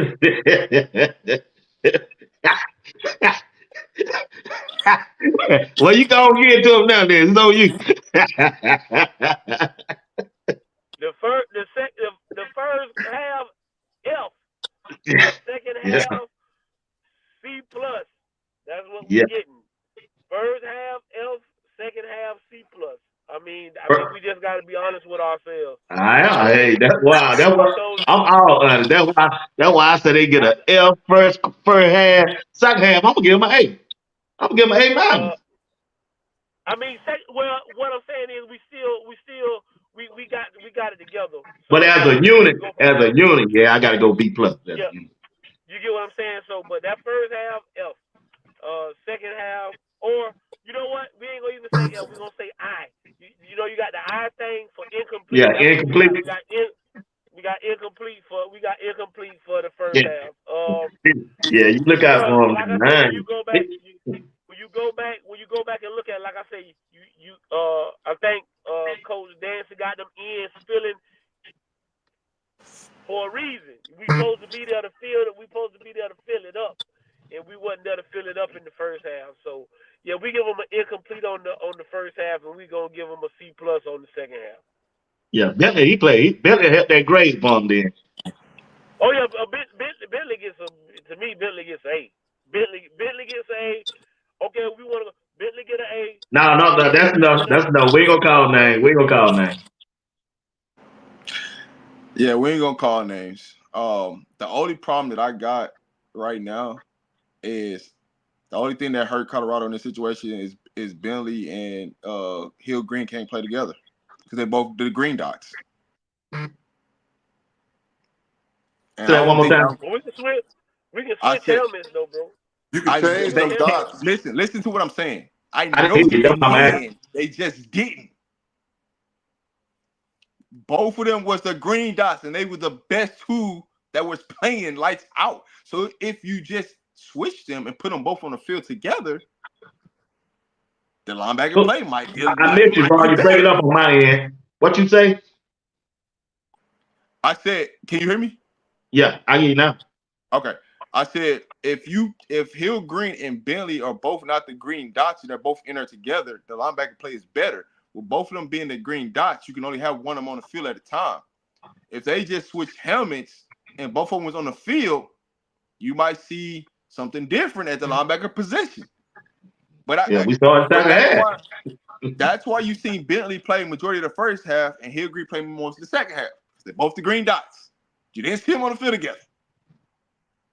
That's a good point. I didn't notice that. So yeah, a lot of people didn't notice, and a lot of people didn't notice why. That's the why, and why you didn't see both of them on the field at the same time. But overall, I'm going with a C just because tell the two halves, right? The first half, Trevor Woods came and filled some holes, filled some gaps, and made some plays, but he also didn't look good in coverage. Bentley came in and made plays in the backfield, made plays in space, something he got better at. So, but the second half, Hill Green and JB was lights out. They were making plays all over the field. And when they made plays, you heard it. They was coming to hit something. So I wish they would have put Webster in there or Chaney, just to put more speed out there to go get that quarterback. Yeah. So Change. But that's why you didn't see both of them out there at the same time because they were both with green dots. You can't have two green dot helmets on the field at the same time. Okay. Well, they're still getting an F for the first half. F for the first half, and we'll the second half we loved it. I will go with a C. I'll go with a C plus in the second half. All right. And I'm doing a C plus because they shouldn't have let them score it at the end of the game. All right, it's on you, Rob. Are we going corner safeties or are we just going total DBs in general? Jack, I'm running out of time. Jack, go, Jim. Everybody together. You can break it down into comments, though. Okay, I'll break it down. The corners, Yeah. I gotta get the corners a B plus. Outside corners, they handle their job. It wasn't nothing coming on the outside, nothing smoking out there. Inside, we gave her too much leverage on the inside. The first play, Carter came in. He actually was a linebacker that they lined him up as an inside corner. Let the man come across his face. But after that, he cleaned up. You didn't see no more mistakes by Carter. You seen him just flat out hustle. But overall, for the corners, outside corners, definitely give them an A. Inside corners, B. When you look at the safeties, that first half, when Kevin Simmons Craig went out, it was a struggle. Yeah. But that second half, when they put Herman Smith in there, that defense started to change on that back end. When they had number 9 in there, he picked it up the second half. So overall, you didn't see a lot of missed assignments from the DBs in the second half. So overall, grade for them, I'll give them a B plus. Hold on before you go, Coach Dre. Super chat. 9 and 4 finals says Yeah, second Savion on Rodgers. right Sorry. side. The evidence that lacking. Yeah, you're right. All right, go ahead. Like you say, the outside corners, they get an A. No ifs, ands, and buts about it. You wasn't throwing the ball out there. You didn't think about throwing the ball out there what 12 was and what DJ was. The safety play, again, that's about a C for me. We missed a lot of tackles. Again, when you come down and you see when you asking them guys to spill and if you that outside safety, you supposed to come up and fill that gap. So they're gonna get a C. So overall, they get a B. Overall, as a whole secondary, they get a B. I'm gonna say this last point. In that second half, you didn't see a lot of our DBs having to make plays. You see more of the linebackers and defensive line. Sure. Good point. DBs A. I'm gonna say in the backfield, I'm gonna go with a C, and the reason I'm gonna go with a C because it's got a few penalties, and we should have had 2 more penalties for pushing people, excessive hitting outside when you're pushing people outside the out of bounds. So those are things we need to clean up pertaining to that. So you definitely want to look at that. I saw in the SEC games they called penalties on that big time, so we need to look at that. So people were a little excited on that for the first game, but. Them DBs they true. So overall, I give them a B, but we got some things to clean up on the back end. And once they clean those things up, I think we're going to be fantastic. All right, Mr. Woodson. Then Coach Dre, then Rob. Yeah.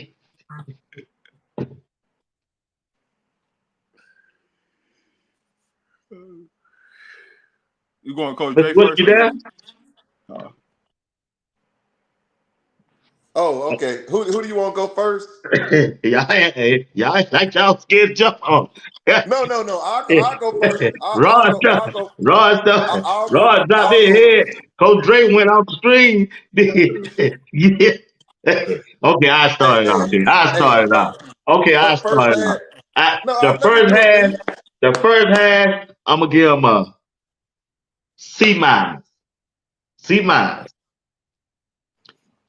But I think the second half, whoever decided to make the changes on the defensive side, could be Coach Prime, could have been the defense coordinator.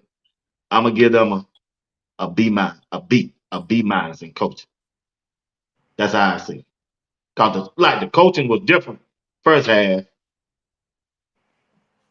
It was different the second half. Look like I don't know. Look like they panicked. It looked like they panicked that first half to me because they ate up so much clock and they didn't know what to do.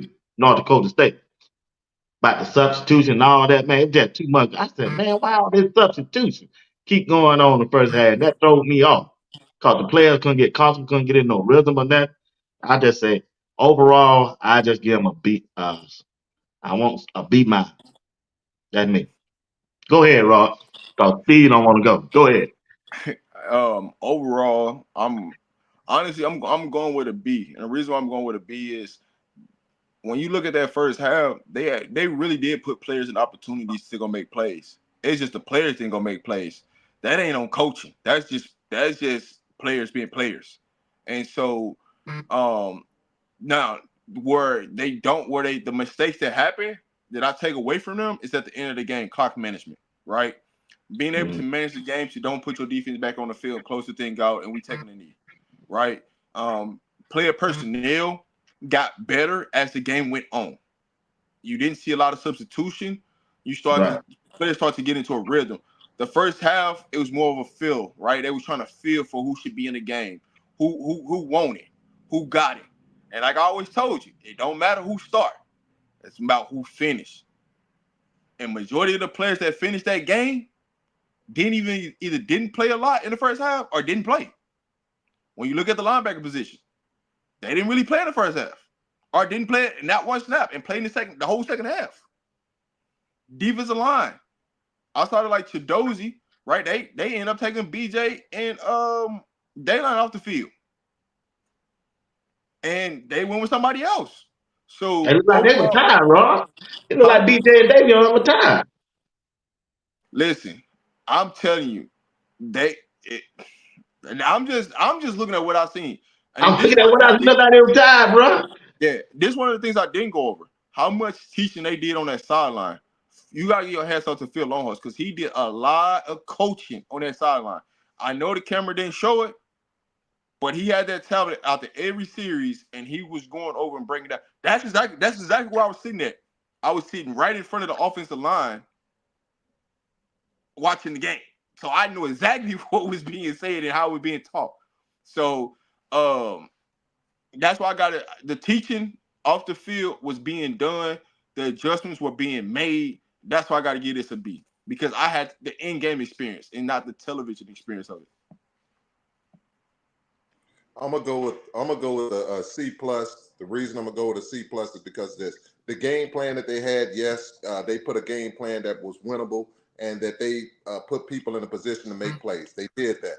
The only problem they had was they had the wrong personnel in there. Running back, I'll hit you with that one. They should have done something there. Linebacker, they should have had personnel there. I think they could have added some people on that defensive front where they switched some people around, moved Green around more on that defensive line so that he could cause more havoc there. I think they could have overloaded when put my boy JB over there on the side more so that he could be rushing in there to close out that quarterback from sneaking around and things like that. So those are the things that I will say. And time management. Time management, we got to get better. It's no excuse. Next thing, I'm going to put them on timeouts. If you see people are confused, this is what I don't want to see next game. The first half timeouts especially, we should have 3 timeouts with 1 minute and 30 seconds to go in the game in the first half. Those timeouts should be used for when people are confused, like people were confused down there at the end when they get ready to score in the end zone. You call a timeout. Let's call a timeout. Let's get these boys over here. Let's talk to them and say, hey, this, and this. So overall, the coaches came back. They did an outstanding job second half. They got everything aligned. But for me, let's get that aligned the first half, and this game would have been a whole lot better for us as far as an easier game. They had timeouts the first half. Yeah, they had them. They shouldn't have had them. They should have been called. He said they should have used them a little better. They called them. Coach Brown used them. No, he used them when the second half when 2 was coming down there for the clock. I'm talking about the first half. They didn't use no timeouts the first half. Right, that's my point. That's my point. And they were confused on some defensive plays. And you see, you use a timeout to go over there and you don't have to curse, but you put light into Hayes them for not being aligned correctly and things like that. You use a timeout to say, hey, free safeties, you just getting in the game. Let me sit you that. This is where you need to be. If you see something, if you see them lined up incorrectly, call a timeout. But you know what that tend to is late substitutions, right? And that's what they did a lot of late substitution in the play clock, and that's why people wasn't aligned up properly. I got a super chat. My boy Jay, with J5 Snap. Looking forward to Nebraska Indoor Sport 247. Appreciate the super chat. Go Appreciate it. ahead. Like you say, I'm gonna give them a. The reason I'm gonna give them a B is because they made great halftime adjustments. I feel that the offense did what they came to do. Coach Sherman called a heck of a football game. I think Chu has a lot of input and he can change a lot of plays. I Yeah. agree with y'all with some of the defensive moves. I think it's some guys, but again, we gotta always think about this, Uncle Steve. We done put them out there now. It's on tape in a game. So now when we come back and talk to you, hey, we gave you the opportunity to be the guy. We gave you the opportunity to be the man. Now we got to go well. And so you got to respect coaches when they do it that way. And that's always the way the old people always taught me was to do it that way, was to give them the opportunity before you just bench them. So I think I think we'll see a few different lineups. But I like the way they adjusted. And then you like Coach Prime. Coach Prime wasn't satisfied at the end of the game. He told you you feel like you won, but you didn't win. You get what Right. I'm saying? And that's coaching right there because you got a better football team than what you showed Thursday night. But we can only get better from here. But again, I'm always say I was pleased that it wasn't a blowout. I was pleased that North Dakota State came in here and played us hard because now we know what we need to work on. Now you got these kids' eyes open and they know we got to work a little harder this week. All right, one thing we didn't touch upon is the special teams. Overall grade, I'm gonna give them an A for special teams. Field goal kicking, just kicking the ball to the end zone, man. They don't let them allow them return it. So improvement and Mark Percent being Mark Percent on punt. So man, give them an A for special teams because we didn't touch upon that. All right, let's move on to Nebraska. Give me y'all thoughts on Nebraska and Colorado, and we'll call it a night. Let's start with you, Coach Dre, then Rob, then Steven. Uh, we're gonna have to play a little better. Like I say, but again, this isn't a team that's stuck on one thing and they're gonna run it. They're gonna run it to perfection like that. But we just got to play better. They got a rookie quarterback. He's feeling good about himself. We need to go and hit him in his mouth real early and send him a couple blitzes way. We need to do the same thing we did, offensively from the receiver room. We need to run it a little more. I want to see a couple more runs.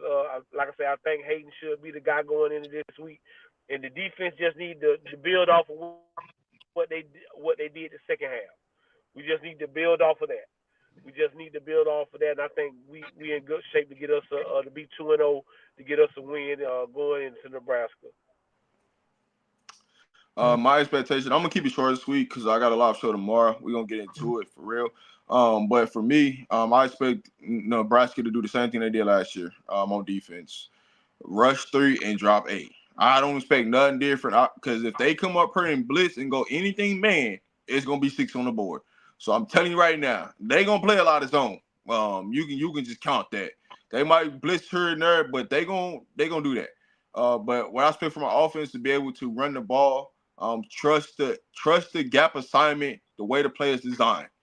Overall defense, I expect us to be physical, get to the quarterback, and make plays. But like I said from the beginning, there is no pressure on Colorado. All the pressure's on Nebraska. They are the favorites. We are just in attack mode and ready to handle business. This week, no red. So, hey, no red the entire week. Y'all know what it is. It's the motto for the week that always, if you're from Colorado, you'd rather be dead than be red. So, no red this week. So, hey, that's all I got to say because y'all know tomorrow we're going to get into it.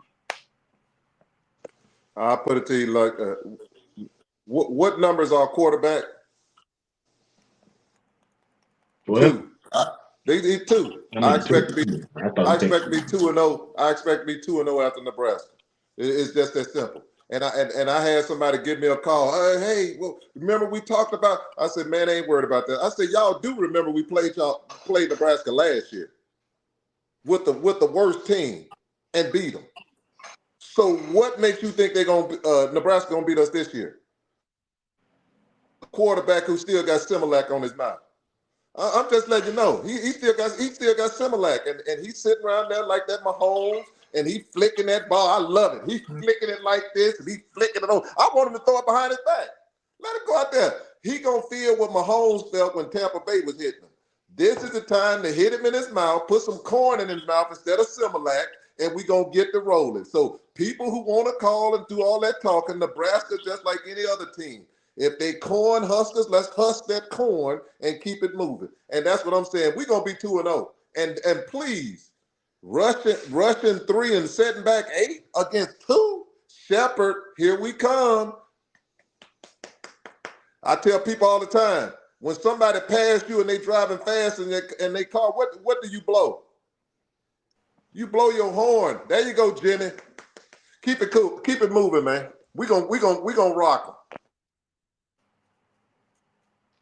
All right, guys. I'm looking forward to it, man. I think this is gonna be their hardest test on the schedule to me, other than Kansas. That's just my opinion, but I want to see how it's gonna turn out, and I hope it turn out like last year. But we're gonna see. Well, y'all, it was a good show, and I appreciate y'all once again on the Sunday night. I'll be back again on Tuesday night with Mr. Steve. Mr. Steve Woodson, me and him be on Tuesday, and me and Greg said it will be back on Thursday. Like me and Coach Drake on what we doing? We doing not this Wednesday, but next Wednesday, and we'll be back We this skipping this time. week. Yeah, Right, next we're week. skipping. Yeah, I heard from what you call it, but I didn't get the information that I need from oh man, I don't forgot his name. The one I was telling you about, not Matt, but the other guy. But like I say, it was a good show. I'm wishing Coach Prime and Colorado the best. Still rooting for them. They still my favorite team. I think they got a chance to see what they need to see. Because you know, college don't do preseason like the NFL. NFL get a chance to do preseason, see what they got, see which player play, come up to play at a time you need them in big time moments. So they got a chance to see who will do that. But it's gonna be a fun season, man. No one thing. You don't get no rest with Colorado, boy. They always put you on the edge, man. They put you on the edge. But I appreciate them guys, and I appreciate y'all. So we'll go around the horn, let y'all get the last word, and we'll get out of here. Start with you, Mr. Steven, then Rob, then Coach Drake.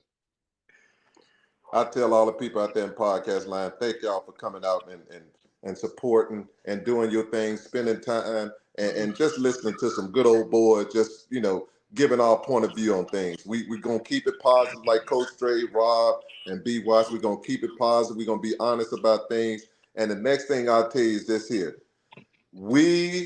For the weak at heart, this ain't a place for you. All these people with what ifs and all this stuff, man, y'all need to stop this stuff. I believe and I know. CU, this is their year. It's special. Why it take y'all so long to get on the train? This train is moving whether it's with you or without you. And thank to all the people out there who said I told you so. You didn't get to tell me that this week, and you won't get to tell me this next week. So thank you, and I look forward to seeing you. Hey, for all the Nebraska fans that are in the chat right now, just pull up on Boy, us tomorrow. We'll be back boy, they live. loaded up in here tonight. I don't know where they come Hey, from.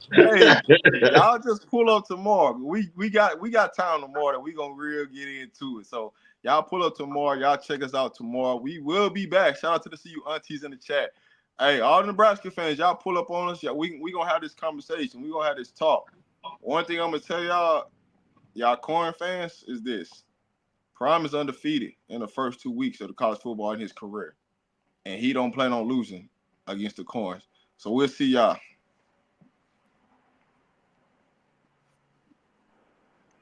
Hey man, as we always say, man, we appreciate y'all coming out, rocking with us. You could have been in the world, but you decided to stop by and spend time with us. You know, everybody has an opinion, and everybody can give it, and everybody can feel the way they want to feel. We feel like Colorado is one of the best football teams, and they definitely got one of the best football coaches, hands down. We went Right. out and we did what we were supposed to do. The goal is 1-0 every week. The goal is 1-0 every week. And that's the goal for this week, to come out and be 1-0, man. So we appreciate y'all. Shout out to the CU aunties and all the people that showed my brother love when he was there in Colorado and gave him a helping hand, man. And you know how coach gonna end it, man. If we send no shifts out, no shifts will come. And if there's no contest, nobody can win. Games can't be won if they haven't been played, and prayers can be answered if they haven't been prayed. I am your man, Coach Dre. That is my brother, Rob the Man. That is my guy, B. Watts. And it's my only uncle, Steve, man. We appreciate y'all coming by. We'll see y'all next Sunday. All right. Good night, fellas. Y'all have a good night, man. And Sco Buffs. Sco Buff. I'll be checking you out tomorrow, Rob. Yes, sir. All right, y'all have a good night. Thank everybody for tuning in tonight once again. You're watching Sports Talk with BWatts Entertainment. If you don't mind, hit the like button, subscribe to the channel, and I'll see you on Tuesday night. And y'all have a good holiday, Labor Day on tomorrow. Once again, thank y'all. I appreciate each and one of you. Don't take you for granted. Could have been doing something else, but hey, come and hang out with us, and we definitely appreciate each and one of you. I want to say a good night, and thank you for tuning in to Sports Talk with BWatts Entertainment. Appreciate it. Love y'all. God bless you.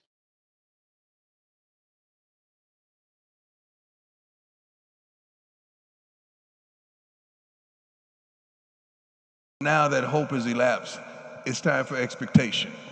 And I hope you're sitting there with expectation that when you pull into the stadium or you turn on that television, that we're going to give you what you desire.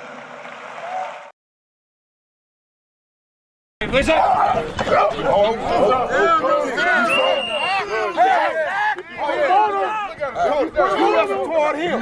Get your ass up here. Stop all the bullshit. Go, goddammit.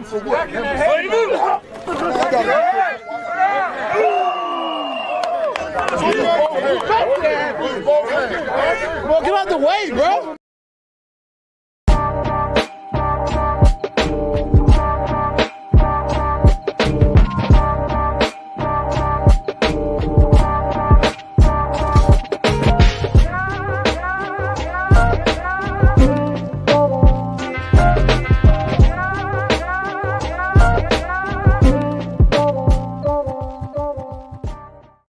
National championship.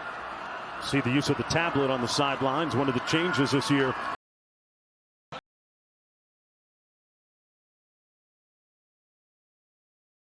You talk about the one touchdown catch you had where the guy pretty much had his arm around your head a little bit. You talk about that one in particular? It's funny because he got on me for not catching the one that we called a flag because I told him to throw me the ball no matter what.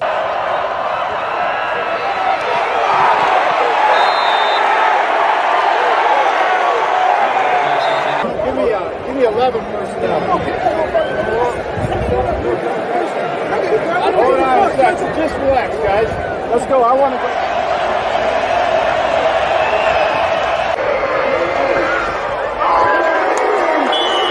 Oh, my God! Hey, good boy! Yeah! Hey!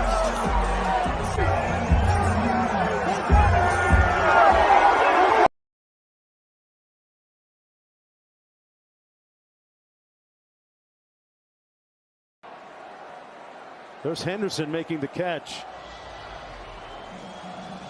That was for the second time tonight.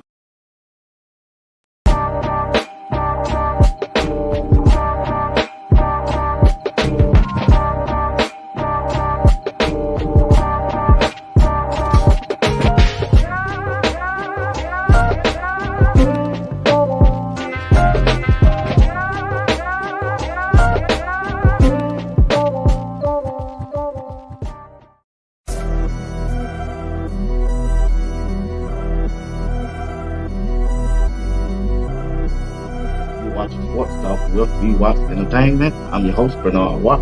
We said